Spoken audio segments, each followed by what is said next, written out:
Hi guys, it's Orlando City UK here, and I'm delighted to say a special guest joins me today. You'll know him from previous head-to-head videos we've done in the past. It's Barney, otherwise known as UK NYCFC on Twitter. Welcome to the show, mate.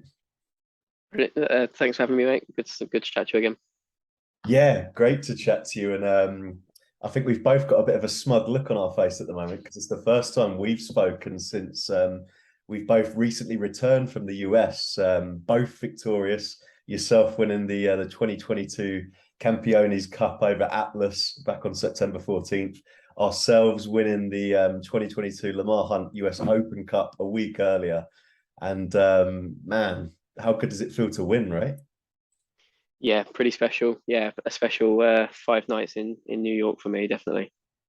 Yeah, no, it's for us as well. A quick word on our Open Cup triumph. I mean, we've been running our account now since 2016, and we've been pining. First of all, we were pining to make the postseason once. We did that. We got over that, but now to win something, that feels so good. So yeah, amazing. We're going to be previewing, of course, Orlando City are going to be taking on Barney's side, NYCFC, this forthcoming Sunday. So today on the chat, we're going to be previewing that game. We're near the end of the season. New York have only got 2 games left. We've got 3. So we're going to reflect on the 2022 season for both of us as a whole, as well as asking Barney a few more questions about his recent trip stateside.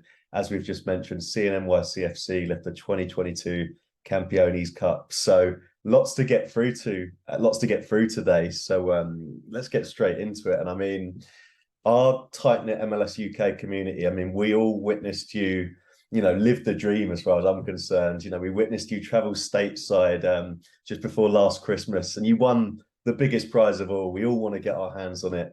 You won the 2021 MLS Cup at Portland Timbers, an incredible experience, I'm sure. But tell us about your recent trip stateside, because you've not been back long. How was it seeing your side win the Campiones Cup, and how did the trip come about, and what were your highlights besides winning, of course? Yeah, so I think, like yourself, you're always going to try and look at your next set of fixtures, see where you can try and get in the best game or maybe couple of games. And as soon as the Campiones Cup fixture was announced and put into the schedule for the year, it was 4 days before the Hudson River Derby. So I thought, oh, that's 2 home games, both at Yankee Stadium. I am a ground hopper, so I was sort of gutted I wasn't adding another new ground to my list of grounds I've been to. But nonetheless, Yankee Stadium is a special place to New York City fans. For all the joking and mockery it gets, it generates an amazing atmosphere that the fans generate an amazing atmosphere in that place because it's their home. Yeah. So yeah, as soon as I noticed those 2 fixtures were together, it had to happen. Didn't even book it till about a week before. Combination of waiting for annual leave, similar to your last minute trip, Yeah. waiting for that to be authorised and keeping an eye on flights and all sorts. Yeah, with a week to go, it all just fell together very nicely. How great is that spontaneity as well in life? We're so used to like routine in everyday life. I mean, both our trips recently have come about kind of last minute. It makes it even more special, doesn't it? Yeah, and I think having made the connections I have, like you have out in Orlando, the offers of apartments, sofa beds to stay on for the week just makes it all that more enticing, so that you feel even more, I guess, like you said with the MLS UK community, you feel part of a tight knit group that is very lucky to be a part of.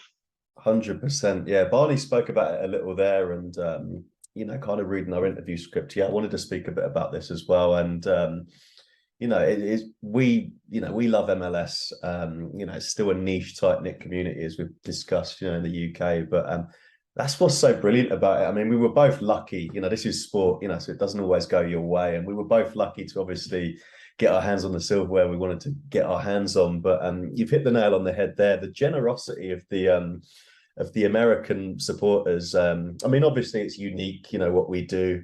The equivalent would be, if Orlando or NYCFC fans came over to Britain, but just how welcoming, and I know the stuff they've done for you and the stuff they've done for me. I mean, my trip was completely crowdfunded. Kyle Butler, I'll give him a nice shout out again. But I stood next to him, the front row of the wall, seeing us lift our first major trophy, and it's special. It just leaves you wanting more, right? Yeah, exactly that. And you know, to use the phrase you even used again, like getting your hands on the trophy, having literally got my hands on MLS Cup in Portland, I felt like, you know, I've completed MLS. You could almost understand as a fan from a distance, where I'd go, cool, what league, what continent shall I try next? But Yeah. there's such an amazing warm welcome I get every time, the generosity from the fans. Like I touched upon, you know, I stayed in a fellow fans' apartment in the Bronx, literally 4 or 5 blocks up from Yankee Stadium. So Mandy that put me up, you know, can't thank her enough. Met up with another fan called Joe that I played foot golf in Jersey with. So you know, the generosity is insane. Even fans wanting to meet me during the game to buy me a drink. Yeah. Another fan wanting to give me one of his scarves of his little mini supporters club. Yeah, it's crazy. You end up. I'm stood in the airport at JFK to leave to go home, and I've got tears in my eyes because I'm trying to send thank you messages and I can't stop welling up at overthinking of what I've just gone through, the experiences, even the club. Yeah, it's insane. That's the emotion, and like we'll both admit it here. Real men cry. I had the exact same emotion when I was on the tarmac there at McCoy, and you know, when we travel over to the States, you know, for the listeners, you know, when we're there for such a short period of time, you know, it's often, you know, you can't really think about, you know, what you're doing. It's only kind of when you get that time afterwards to reflect.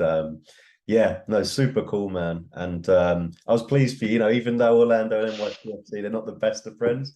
It's really, really, really pleased for you, mate. And you said there like about completing MLS. I mean, unfortunately, I wasn't in town long enough to get my hands physically on the trophy like you did. But it looked amazing, mate. Honestly, it looked amazing. Now, let's move on to the game. Well, no, we'll come on to the game later in this chat. Let's come on to what I'm going to call our season so far. Now, looking at the schedule, you guys have only got 2 fixtures left. Ourselves, we've got 3. But we are coming to the end now of the regular season. And pulling up the Eastern standings right now. You know, if the season ended today, we'd be playing each other. And I'm sure you'd love revenge, wouldn't you, for that hand of Godrigo. But NYCFC currently placed 4th on 49 points, played a game more.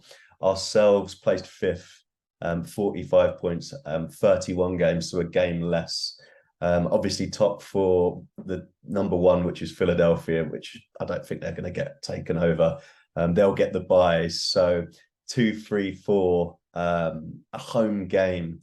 So that's what's really on the line for us in these last 3 games. You know, we want a home tie. We went to Nashville last season. They had an awesome home record, and we never really thought we were going to win that. So that's kind of what's on the line for us. But take us, Barney, through your season so far. It's been a roller coaster of a ride. I mean, started with Ronnie Dyler. Now it's Englishman Nick Cushing in an interim basis. Obviously, Tatty was blowing everyone away before his loan to Girona. You've just won a cup, of course, again. It's been up, down, everywhere. Out of 10, though, what are you ranking the Pigeon season so far?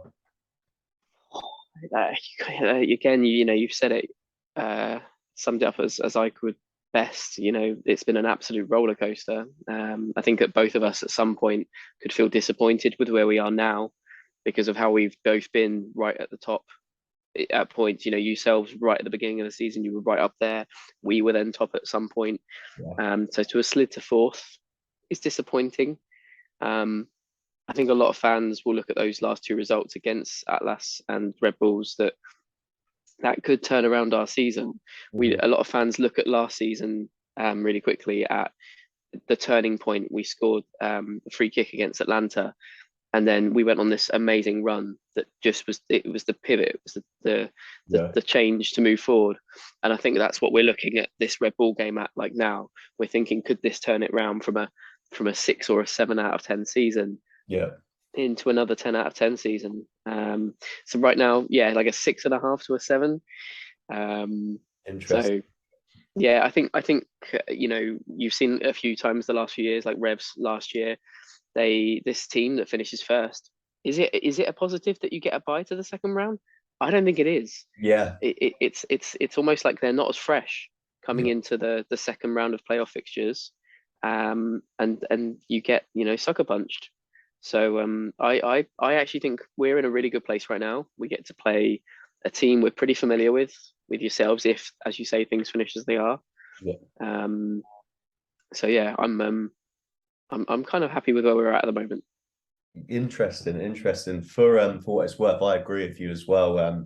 Having that bye, like especially a team like Philadelphia who will get it, pretty certain of that. They've been, blowing everyone away at home. To have a gap in that momentum, I'm with you on that one. But to judge our season out of 10,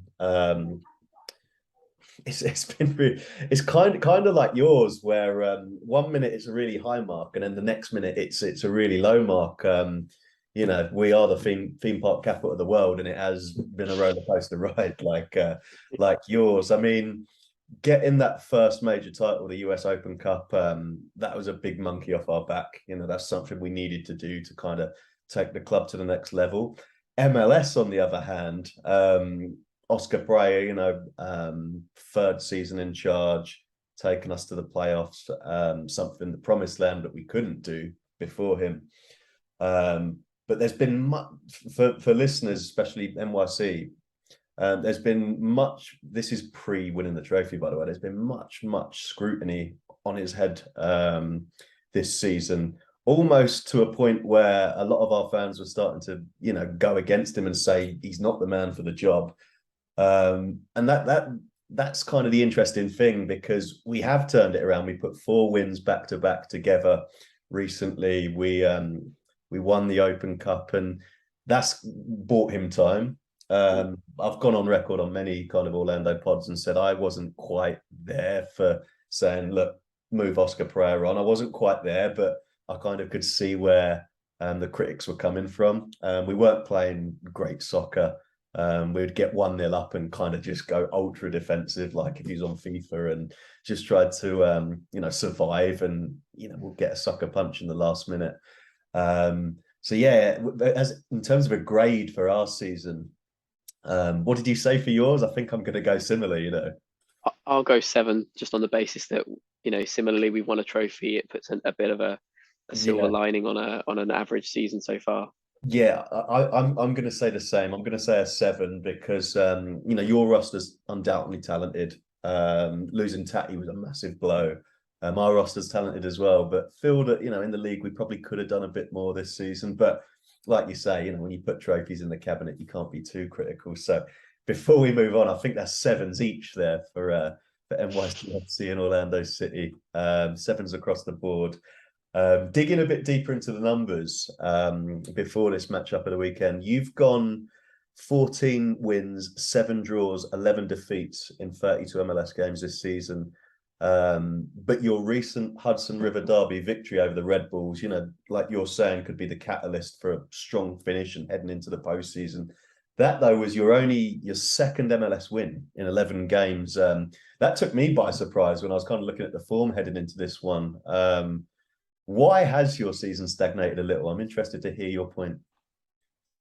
I think losing Tati had an even bigger impact than anyone could have predicted. I think everyone knew it was going to hurt, losing such a talent as Tati.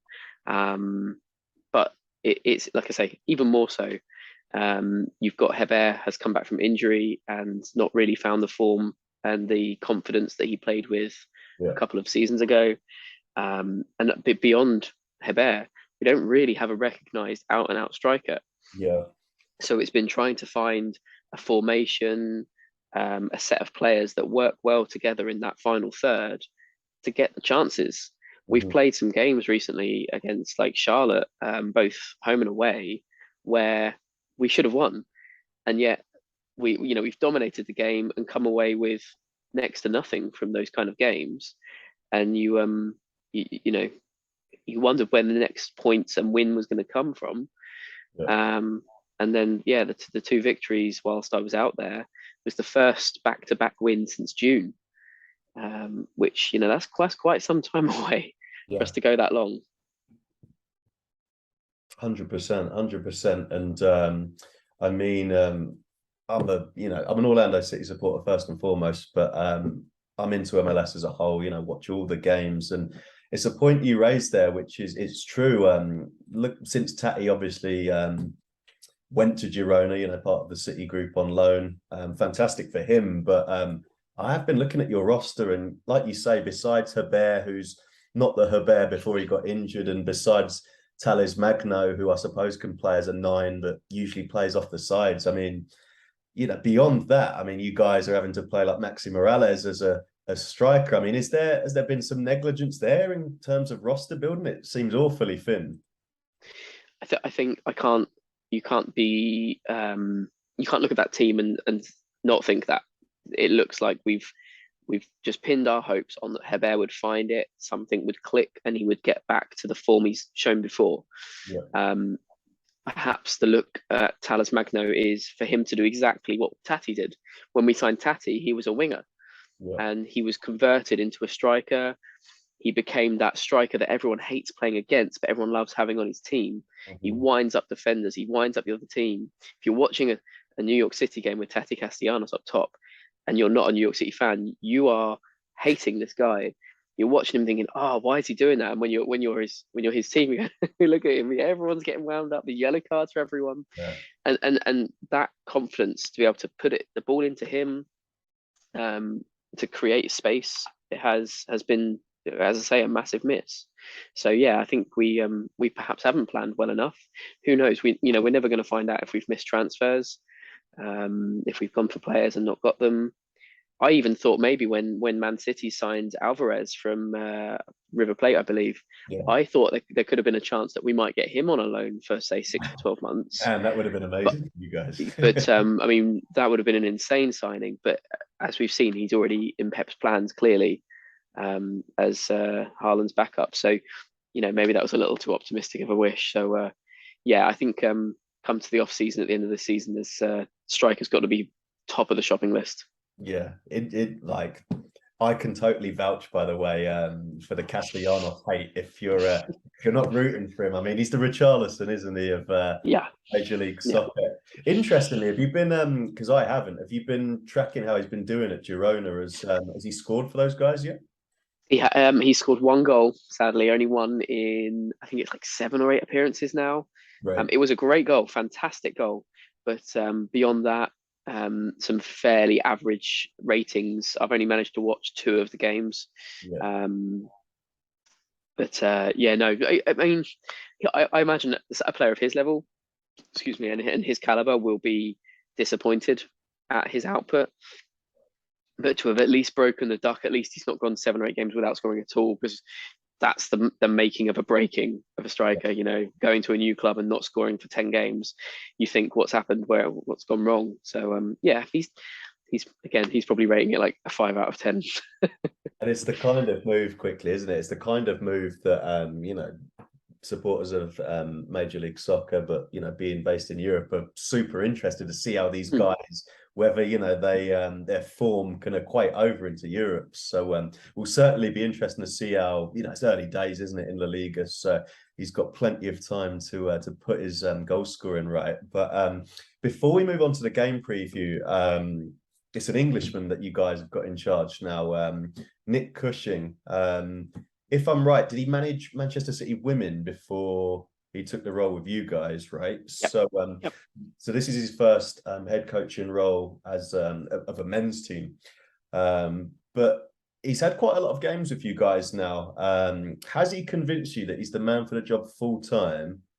Or would you like to see the NYCFC front office hire somebody more experienced going forward? What's your take? I honestly have complete and utter confidence in Nick. I am Cushing in on Twitter. Possibly the best moment of my trip out there was we got to have a good chat on a couple of occasions. Pre-game on the Wednesday, I went down to get my flag signed, if you can see it. Wanted to get a few signings so that I could retire this flag after the trip. Got to say hello to him there. And then after the game, on the Saturday, after the Red Bull game, we crossed paths. We were outside the dugout bar next to Yankee Stadium, and he actually called me over by name, which was kind of surreal. He's followed me on Instagram for a little while since he was Ronnie's assistant. And so I guess, you know, he's probably seen odd posts and come to see my name through that. And so when someone calls me in an English accent and says Barney, and then I look over and it's Nick, you know, imagine that. You know, imagine you're in a pub in Orlando, and then Oscar goes, you know, Taylor. You know, that kind of thing. Surreal. It never gets old, does it? I mean, surreal, yeah. Like you say. Yeah. So yeah, sorry, but you know, getting to chat to him, hearing his passion. He is fully invested in this project. He lives there. His family are there. Right. There's no reason for him not to be invested in this line of work. Right. As you said, he's been with CFG for some time now, so he knows the way that City Football Group want to play. And yeah, I think the last two games really show that he can adapt and he can change. You know, once we've gone through some times of trouble. So to come through the losses and draws that we've had and not winning, as I said, really properly since June, yeah, I've got full belief that he can turn this around and have a great playoff run. Yeah, I mean, as well, I mean, it always helps any head coach when you get one over on the main rivals, you know, the Red Bulls. I mean, quickly, I know you was at that game as well. Kind of a nice bonus, wasn't it, after winning the Campiones Cup? How did that feel, you know, beating New York Red Bulls? Yeah, absolutely unreal. It's my second derby, so I had to do another one because the first one I went to, we drew 1-1. It was famously known as the Eloy Amagat game because we were already down to 10 men, and then he got sent off as well, and he completely sort of wrecked the game. But yet somehow we came back from 1-0 down, whilst with 10 men to draw 1-1. So I had to go do another derby to make sure I saw a derby win. And yeah, what a fantastic feeling. I was in the supporter section behind the left-hand goal, as you watch on TV. Beer everywhere. Yeah, what an experience. And yeah, one that's going to, again, yet another MLS memory that's going to stay with me a long time. 100%, yeah. And I mean, being in the supporters section, it does hit different for listeners, you know, that are thinking of going over, you know, to watch an MLS game. I mean, in all the times we've been to Orlando, I've been on the wall before, but for the recent Open Cup win, front row, fortunately enough, man, my head hurt. I was screaming and shouting so much after the 90 minutes. Honestly, my head was throbbing. But you know, if you do want to go see a Major League Soccer game across the pond and you are fortunate enough to get in a supporters section, do it. I mean, you know, some of the other vantage points are great, you know, because you can take photos of the tifos, you know, and see the, you know, the action of the supporters section from afar. But being in and amongst it, I think I'm hooked now. I think I have to be there every time.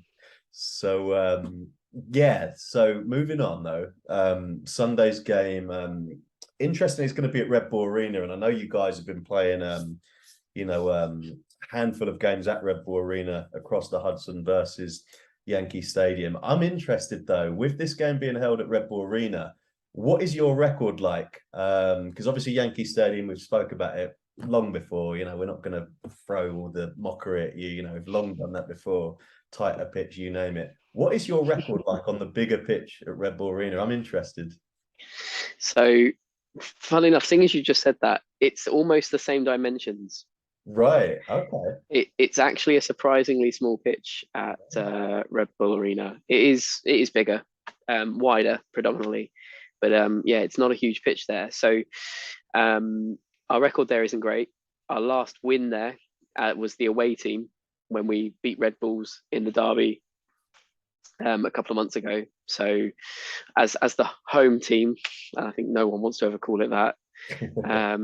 We've not done so well this year. Last year we weren't too bad there. I think it was a 50-50 record, whereas we've lost our last two. We lost to DC, and you know, DC normally are a solid team, but to have lost to DC on the round they're on, yeah, pretty much bottom of the East, I'm pretty sure. You know, you'd call that an embarrassing loss to be losing at home to the team that's bottom of the league. That should never happen in pretty much any league. Not at this point of the season. You're speaking to someone here. Somehow we've lost to DC both times this season. Somehow, I hate to bring it up. Yep. Brilliant. So yeah, not the greatest form, but as I say, we have won there in recent times. So hopefully we can turn it around. Yeah, I was hoping you'd say that the form's a bit patchy at Red Bull Arena. We'll see, of course, on Sunday. Completely new game and stuff, but interesting.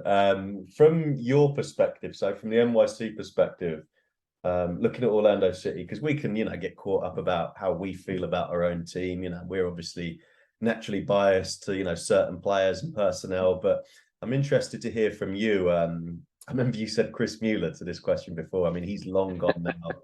Long gone at the Fire, of course. But 2022, which Orlando City player are you most concerned about facing this weekend?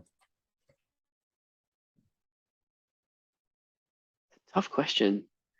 I've not watched enough Orlando games this season to be fully competent of who I would steal. Right. I tell you what, he's not someone that I would fear from a attacking sense, but I would take Galassi.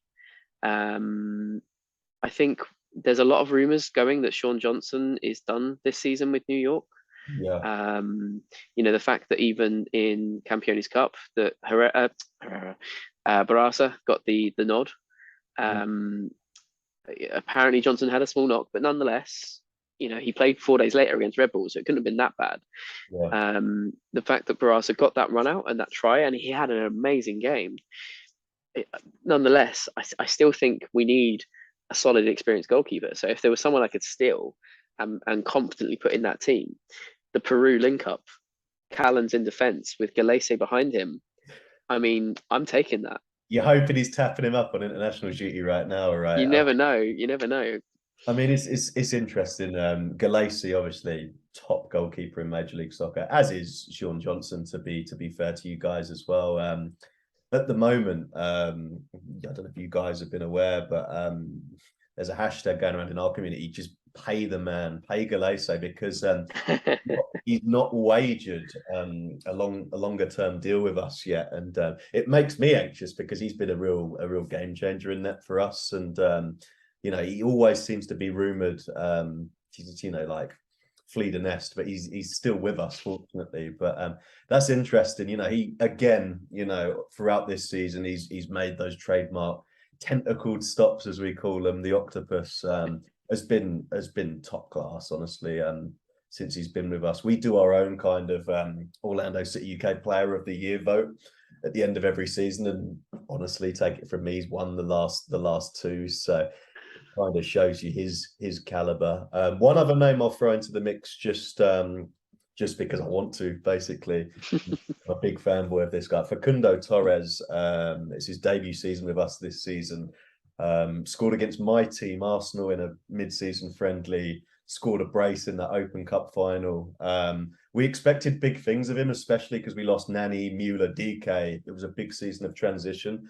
A lot was expected of him, and he's been really good in the main. But over this last couple of months, he's really stood out. So he's going to be one that I think NYC will have to keep a close watch on in this game. But tell us, Barney, 2022 arrival, which new face has impressed you most at NYCFC this season? I think got to be Pereira. He's come on. He had a really great debut, from what I remember. I'm sure he scored in his debut.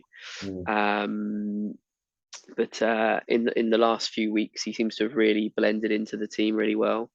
And you know what? One other name that I'm going to throw as well. I want to check his first name. Yes, I was going to say Kevin O'Toole. It almost sounds too English. Kevin O'Toole. So he's come into the team from the NYCFC 2 squad due to injuries, suspensions, and the like. Two absolutely fantastic performances against Atlas and Red Bulls that again, very proud to witness. And what a call up to have gone straight from NYCFC 2 straight into the starting 11 for both games. He himself could be someone to look out for. Kind of, I believe, can play up top, but predominantly as a left winger. And we seem to have been missing in that spot often. As I said, Tati was signed to play there and maybe move on in the future. But we had Matrica, the short Romanian dude who, by the looks of it, fell out with the club because he's still technically an NYCFC player, but he's been on loan kind of all the way around the world. Sorry, my dog's just come to say hello. Yeah, he's left a hole in that squad. So it's great to see O'Toole having moved up. Interesting, yeah, but the lesser known name there that you know, played his way in, so potentially like a one we have to keep an eye on as well. Interesting. Now, final couple questions, because time flies on these interviews, honestly. It really does. I want to know from you, I'm going to put you on the spot, as I always do when we do the preview videos. And it has an international break, so it's real test your mettle this. But what do you think NYCFC's likely starting 11 is going to be for this Sunday's game coming up? Yeah, as you say, it's a really tough one to call because you don't know who comes back with knocks. We've been a victim of this so many times. You know, we've got Callens, I've already mentioned, has been away with Peru. Chanot's been away with Luxembourg, playing in Europe. Johnson has been away with the USA. They're also playing in Europe. They've played Japan and playing someone else tomorrow, I believe. I can't forget who. So, you know, we've got players that have had long travels. Bar Callens, because he played for Peru in California, I'm pretty sure, against Mexico. It was, yeah, the Rose Bowl. Yeah. So it's a tough one. But I'm putting money on a identical 11 to the Red Bull game. I think that was the crowning moment of the turnaround that I mentioned before, of Nick's tenure as interim head coach. It is only interim, to repeat that. You know, he's still, you know, in a kind of a live interview, if you will. You know, it's probably the best interview you can have. Yeah. Getting to try and turn this team around. So front to back or back to front, Sean Johnson in goal, providing he's not picked up any knocks, then he'll be starting in goal. He's the club captain, so realistically, it's only ever going to be him starting in goal. Yeah. Across the back, Tavon Gray, Bronx's own, playing in New Jersey anyway, at right back. And then Martins and Chanot in centre, with Callens on the left.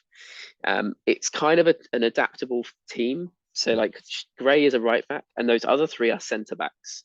Yeah. But Callens comes forward a lot. So he plays that kind of the really, really attacking wing backs that, you know, you might see a Pep involve in his team. Then in midfield, Acevedo, Morales and Rodriguez, along with Pereira and O'Toole on the wings. And Talas Magno up top. But again, like you said earlier, Magno almost plays that kind of the false striker role where he's not often up top. He often comes deep, the Harry Kane, if you will, coming deep, wants to get involved in the play. He doesn't want to just stand there and wait. He wants the ball. He needs the ball. Yeah. He wants to show that flair to give his team some confidence up top. So that's my starting 11, as I say, the exact 11 that started against the Red Bulls. I don't believe we've got any injuries that I'm aware of, other in that 11 anyway. Yeah. I know there's some other niggles in players like Tinnerholm, but yeah, I believe that's our 11. Why change a winning team, right? Especially after your last couple big results. And interesting you talked there about Alexander Callens, because I actually did listen to what Nick Cushing was saying the other day about your formation and about, you know, he's a centre back, and he said, you know, he's right up there with, you know, the best centre backs in MLS, which I agree with, but he's playing this left back role. So, I mean, Barney's not giving the game away. I mean, the formation was out there, but certainly from an opposition perspective, going to be one for us to keep close tabs on, because again, top quality player, Alexander Callens. Quickly before time beats me, I'll go through our lineup. Looking at MLS's injury report, which isn't always the most accurate, I have to say, as you all know as well, Barney. Obviously, Pato's out for the season. Really, you know, big shame for him because he was just coming into form. Besides him, Cesar Araujo, which has been amazing. He's been such a find this season, one of the unsung heroes. And Robin Janssen are listed as questionable right now. So I see us going with Galassi in goal, obviously, Juan at right back, Antonio Carlos and Rodrigo Schlegel. If Janssen isn't back, I'd like to see Janssen get back because he's one of our best players, but Schlegel's done a great job in his absence, it has to be said. Moutinho at left back. He's been really, really good this season and has overcome injuries. So it's been good to see him play more often. Central midfield, if Araujo is out, and he's been fantastic. He made MLS's 22 under 22 list, coming in at 13 last week. Well deserved. But if he is still out, Wilder Cartagena, Peruvian international, is away with Peru as we record this. But he's been really good, replacing Sebas Mendes throughout the mid-season. So he'll likely line up against Mauricio Pereira, who NYC fans might know as, an attacking number 10 type. This season, Oscar Perez actually dropped him deeper into central midfield, and it's really been working for us in terms of, progressing the ball forward. He's our best passer. The FIFA ratings come out last week, and he's our best passer on that. I mean, it is accurate. I mean, he is our best passer. So he's been lining up in central midfield, so he'll likely start there. And then the front four, as it were, Facundo Torres, I'm going to have him on the right wing, but he pops up on the left wing in game as well. He swaps with Ivan Angulo, Colombian winger that we bought in mid-season. He was fantastic in the Open Cup finals and has played himself in like Kevin O'Toole has for you guys. So I'm having him start on the other wing, which leaves the Bear. Held up our OC UK t-shirt in the final. Love that guy, the Bear Junior. So I'm having him in the number 10, even though he's kind of not a number 10. Like Callens isn't kind of a left back. That's where he's been starting for us recently. And then leaving Urchin Kara, our designated player, in the number 9 up top. So that's how I see it lining up. We're probably both completely wrong knowing the international break and the injuries that we inevitably suffer. But we shall see on Sunday. All that leaves, and we've only got a couple minutes remaining before we cut off, but all that leaves, Barney, your score prediction, mate. I am confident, having had the 2 wins we did. They were both 2-0s. I am going with another 2-0 victory to the boys in blue. Nice. Well, no, not nice. I was daydreaming there. No, not nice. I'd love to puff my chest out and be as confident, especially, because the end of the season, has been more positive than negative. But I would snap your hand off for a draw in this one. I think we need a win. We've got 3 games versus your 2 left. So if we really want that top 4 home seed, we're going to have to win this game. You're strong, like you've discussed. You're coming off those morale boosting wins. So I'm going to say a 1-1 draw. I hope we can win, but I'm going to say a 1-1 draw. But that is it. That's almost our time up for today. It's been a whirlwind 40 minutes, flew on by. But want to say a big thank you, Barney, for taking the time out to join us. I know you're still getting over your jet lag. You've not been back long, so hope you rest up, mate. As for New York City FC versus Orlando, it's a nice early one, fortunately. It gets underway just after 6 p.m. Yes, 6 p.m. UK time this Sunday. So looking forward to that. Unfortunately, having checked the TV schedules, it's not on TV. So there is that. But we'll both be rooting for our teams, hoping for a positive result. So until next time, folks, vamos Orlando. And thanks, Barney, for joining us.